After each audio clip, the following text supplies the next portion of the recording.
வணக்கம் நண்பர்களே, இமயம் DBT real estate சேனலுக்கு உங்களை வரவேற்கிறேன். நம்ம பார்க்க வந்துக்கிற property west Tambaram Mudichur road Kurinji Nagar Padmavathi கல்யாண மண்டபம் இருக்கு இல்லையா? ஸோ அதோட லெஃப்ட் சைடில் இங்கே வந்து பார்த்தீங்கன்னா ஒரு 30 ஃபீட் ரோட்டில் 30 அடி ஃப்ரண்டேஜில் 2 பிளாட் சேல்ஸ் வந்துருக்குது வெஸ்ட்டு ஃபேஸிங்கில். ஸோ நம்ம நிற்கிறது பார்த்திங்கன்னா பிளாட்டோட நியர்பை லொக்கேஷனில் இருக்கும். ஸோ எந்த பிளாட்ன்றது வந்து பார்த்திங்கன்னா நாங்கள் நேரில் வந்தால் தாங்க காட்ட முடியும். ஸோ இது வந்து 7200 ரூபா ஒரு ஸ்கொயர் ஃபீட் சொல்கிறாங்க. ஸ்லைட்லி நெகோசியபிள் பண்ணி பேசிக்கலான்னு சொல்கிறாங்க. குறிஞ்சி நகரில் இப்போது கரண்ட்டில் பார்த்தோன்னா 7000 ரூபா கீழே பிளாட் இல்லைங்க. 7000 ரூபாலேருந்து 7000 ரூபாய்க்கு மேலே தான் சேல்ஸே போயிட்டுருக்கு. ஸோ அதுக்கான மெயின் ரீசன் பார்த்திங்கன்னா நார்மலாகவே பார்த்திங்கன்னா என்ன சிட்டி எடுத்துக்கிட்டாலும் ஒரு சில லொக்கேஷனில் பழைய லேஅவுட்டெல்லாம் பார்த்திங்கன்னா ஒரு பீஸ்ஃபுல்லான ஒரு லைஃப் அனுபவிக்கணும்னா அது ஒரு சில சிட்டி ஒவ்வொரு சிட்டிக்குள்ளேயும் ஒரு லொக்கேஷன் இருக்கும்.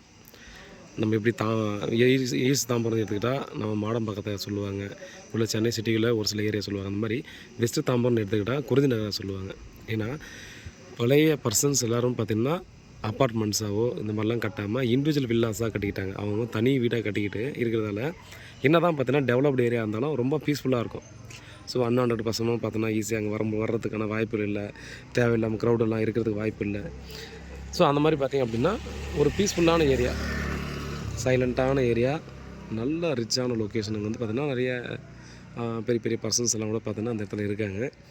ஸோ இந்த லொக்கேஷன் நமக்கு வந்து கொடுத்துருக்காங்க ப்ராப்பர்ட்டி, சரிங்களா? ஸோ இங்கேருந்து பார்த்தோன்னா நம்ம ஆக்சஸபிள் டீட்டெயில்ஸ் எல்லாம் பார்க்கணும் அப்படின்னா முன்னாடி அடுத்த செகண்ட் லெஃப்ட்டு எடுத்துக்கிட்டால் நம்ம இருக்கிற இடத்துலேருந்து எடுத்துக்கிட்டால் நமக்கு ஸ்ட்ரெயிட்டாக ஒரே ரோடு முன்னே போயிட்டு ஒரு 300 மீட்டர்லேருந்து 400 மீட்டர் முன்னே போயிட்டு ரைட் எடுத்திங்கன்னா பத்மாவதி கல்யாண மண்டபம் முடிச்ச ரோடு வந்து எடுத்துங்க. அதே போல் பார்த்திங்கன்னா நீங்கள் லெஃப்ட்டில் எடுத்துக்கிட்டால் ஸ்ட்ரெயிட்டாக ஒரே ரோடு போயிட்டு இதுவும் பார்த்தோன்னா ஒரு சின்ன சின்ன கட்டு வரும். லெஃப்ட் சைடில் நியூ பெருங்குளத்தூர் ரயில்வே ஸ்டேஷன் வருங்க. 30 ஃபீட் ரோடில் கொடுத்துருக்காங்க. நல்ல ரேட்டு தான் இங்கே இந்த ஏரியாவில், ரீசனபிள் ரேட்டு, வாட்டர் லாகிங் இல்லாத இடம், நல்ல ஒரு ரிச் லுக்கை நீங்கள் கண்டிப்பாக இந்த இடத்துல ஃபீல் பண்ணலாம். பாருங்கள், யாருக்கா அந்த சரௌண்டிங்கில் ப்ராப்பர்ட்டி வேணும்னா டெஃபினட்டாக மிஸ் பண்ணாமல் பர்ச்சேஸ் பண்ணிக்கோங்க. மிஸ் பண்ணால் கிடைக்காதுங்க. இது வந்து வெஸ்ட்டு ஃபேஸிங்கில் கொடுத்துருக்காங்க நமக்கு. ஸோ ஃபேஸிங் எந்த பக்கம் வச்சு கன்ஸ்ட்ரக்ஷன் பண்ணிக்காங்க. டெஃபினட்டாக பார்த்திங்கன்னா அந்த சைடில் நீங்கள் என்கொயரி பண்ணி பார்த்தாலே விரல் விட்டு எண்ணக்கூடிய அளவு தான் பார்த்தீங்கன்னா சேல்ஸுக்கே வீடாவோ இல்லை வேக்கன் லேண்டோ கிடைக்கும். ஸோ அதனால் பார்த்திங்கன்னா இந்த ஏரியாவில் நீங்கள் பார்த்தீங்கன்னா டெஃபினட்டாக மிஸ் பண்ணாமல் பர்ச்சேஸ் பண்ணுங்கள். 2 பிளாட்டும் ஒன்றா வாங்கினா கூட 60 அடி ஃப்ரண்டேஜில் நமக்கு 62 அடி ஃப்ரண்டேஜில் ஒரு பெரிய அப்பார்ட்மெண்ட்டே கட்டலாம் 30 ஃபீட் ரோடுன்றதால.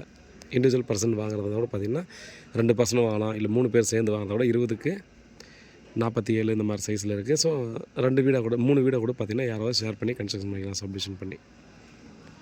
வேறு ஏதாவது டீட்டெயிலான கால் பண்ணுங்கள். உண்மையாகவும் நேர்மையாகவும் கூட நன்றி.